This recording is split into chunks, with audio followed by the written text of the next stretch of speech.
नमस्कार मित्रांनो, नर्सिंग एक ईश्वर सेवा. मी आरोग्यदूत या चॅनलमध्ये मी अक्षय तुम्हा सर्वांचं मनापासून स्वागत करते. तर मित्रांनो, तुम्ही जर माझ्या चॅनलवर नवीन असाल तर चॅनल सबस्क्राईब करा, व्हिडिओला लाईक करा, शेअर करायला विसरू नका आणि व्हिडिओ तुम्हाला कसा वाटतो मला नक्कीच प्रतिक्रिया कळवा. त्याचा आपण टॉपिक बघणार आहोत. एका 2000 म्हणजे GNM सेकंड इयरचा हा क्वेश्चन आहे. हिपॅटायटिस ए, हिपॅटायटिस बी, MSN सेकंडमध्ये विचारला जाणारा प्रश्न. आपण पुढचे पण काही हे घेणार आहोत टॉपिक. MSN सेकंडचा हा क्वेश्चन आहे. विचारला गेला होता की फरक स्पष्ट करा. हिपॅटायटिस ए आणि हिपॅटायटिस बी हे दोन डिसीज आहेत, कंडिशन आहे, डिसीज कंडिशन.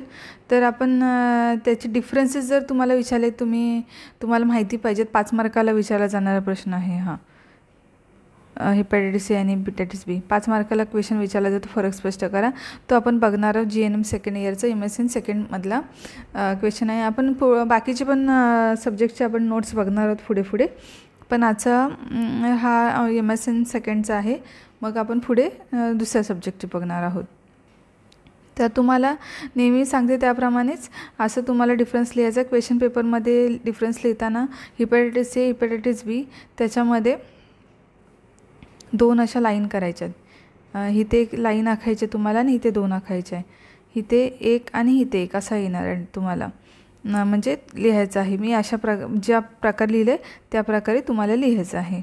तर आपण आता फरक बघणार आहोत. हिपॅटायटिस ए म्हणजे काय, तर हा एंटरो व्हायरस विषाणूमुळे होणारा रोग आहे. हिपॅटायटिस ए कोणत्या व्हायरसमुळे होतो, तर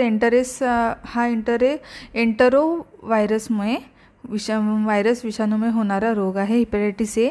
तर हिपॅटायटिस बी हा व्हायरस बीमुळे होणारा रोग आहे. तुम्हाला डिफरन्स लिहायचा. हिपॅटायटिस बी व्हायरस बीमुळे होणारा रोग आहे.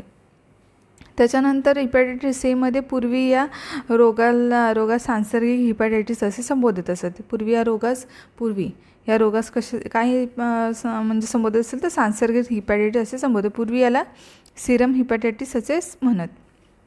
तिसरा फरक आहे, या रोगाचा अधिशयन काळ 2 ते 6 आठवडे असतो. तुम्हाला फरक लिहायचे आहेत तर अशा प्रकारे लिहू शकते. या रोगाचा अधिशयन काळ 2 ते 6 आठवडे असतो. या रोगाचा अधिशयन काळ 1.5 ते 6 महिने असतो.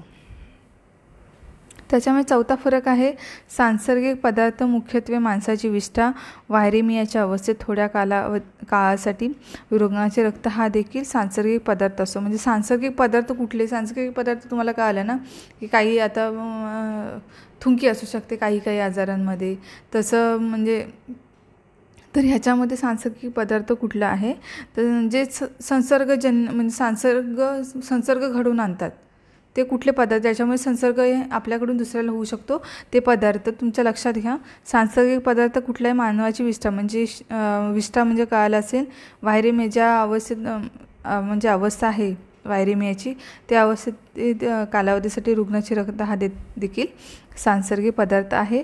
तर हिपॅटायटिस बीमध्ये रक्त तसेच शरीरातील लाळ, वीर्य, स्राव संसर्गजन्य असतात. तसेच हिपॅटायटिस बीमध्ये काय आहे, रक्त आहे, तसेच शरीरातील लाळ, वीर्य यासारखे स्राव संसर्गजन्य असतात. 5वा फरक आहे, याचा संसर्गजन्य काळ अधिशयन काळात व कावीळ दिवसानंतरचे 3 ते 4 आठवडे किंवा काही व्यक्तींमध्ये काही महिने. याचा संसर्गजन्य काळ, संसर्ग म्हणजे हा व्यक्ती किती कालावधीपर्यंत लोकांना संसर्ग करू शकतो, म्हणजे संसर्गजन्य असू शकतो, तर तो आहे कावीळ दिसल्यानंतरचे म्हणजे संसर्गजन्य काळ. अधिशयन काळ मगाशी सांगितला तो, आणि कावीळ दिसल्यानंतरचे 3 ते 4 आठवडे किंवा काही व्यक्तींमध्ये काही महिने.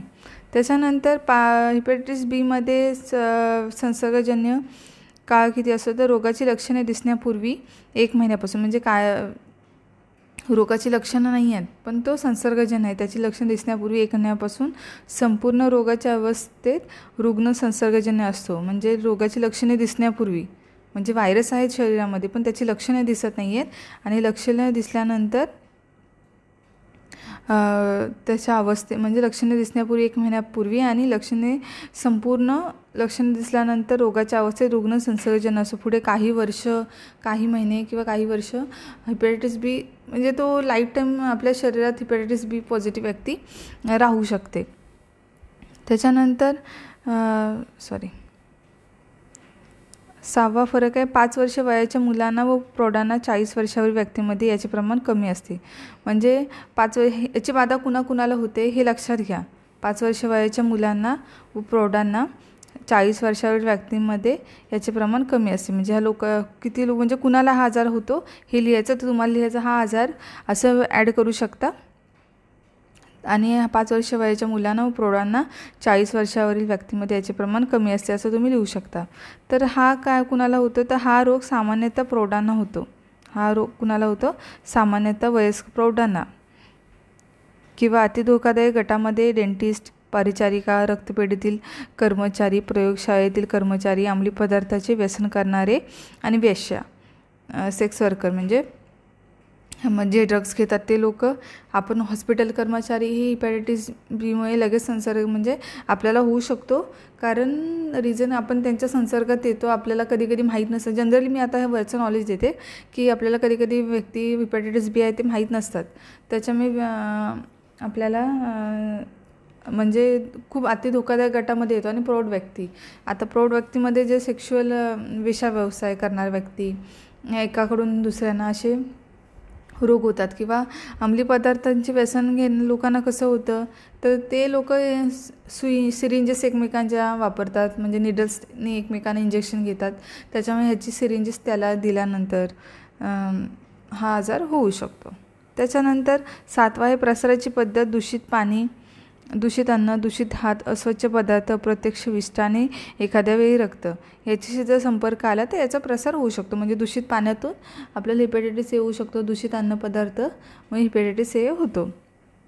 यामध्ये काय, यामध्ये रुग्ण किंवा वाहकाच्या रक्ताशी संपर्क, रुग्ण किंवा जो वाहक आहे त्याच्या जर रक्ताशी संपर्क आल्यास हत्यारांना लागलेले म्हणजे इन्स्ट्रुमेंटला लागलेले दूषित रक्त, रोग्याची लास म्हणजे सलायवा व वीर्य सिमेन हे देखील दूषित असते. सिरिंजेस, परिचर्या करणाऱ्यांच्या हाताला जर आपल्या जखम असेल तर आपल्याला जर हिपॅटायटिस बी व्यक्तीचं जर रक्त लागलं किंवा त्याच्या संपर्कात आलो, त्याचे कुठलाही पदार्थ म्हणजे आला आपल्या हाताला जर हे झाला जखम असेल तर आपल्याला ही लागण होऊ शकते.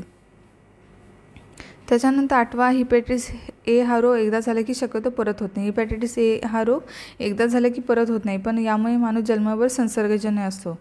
हिपॅटायटिस बी हा जन्मभरही माणूस संसर्गजन्य राहू शकतो. 9वा फरक आहे याचे रोगनिदान रक्ताच्या मूत्राच्या मलाच्या तपासणीवरून किंवा LFT जी यकृताची तपासणी करतात. LFT RFT ह्या ज्या ब्लड टेस्ट असतात तर म्हणजे ह्याच्यासाठी LFT ही टेस्ट करतात, लिव्हर फंक्शन टेस्ट. LFTचा फुल फॉर्म जर तुम्हाला माहीत हवा असेल तर LFT म्हणजे लिव्हर फंक्शन टेस्ट आहे. तर त्याच्याने यकृताची तपासणी करतात. त्याच्यानंतर आहे 9वा फरक आहे हिपॅटायटिस एचा रक्ताच्या तपासणीवरून रक्ताची व्हायरसची तपासणी म्हणजे करतात. म्हणजे रक्ताच्या तपासणीवरून रक्ताच्या व्हायरसची तपासणी करतात.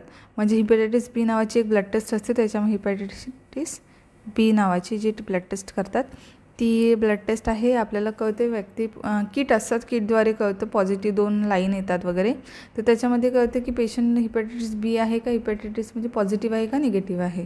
ठीक आहे, तर ती तपासणी केली जाते. त्याच्यानंतर प्रतिबंधासाठी हिपॅटायटिस ए लस उपलब्ध आहे ती घेणे.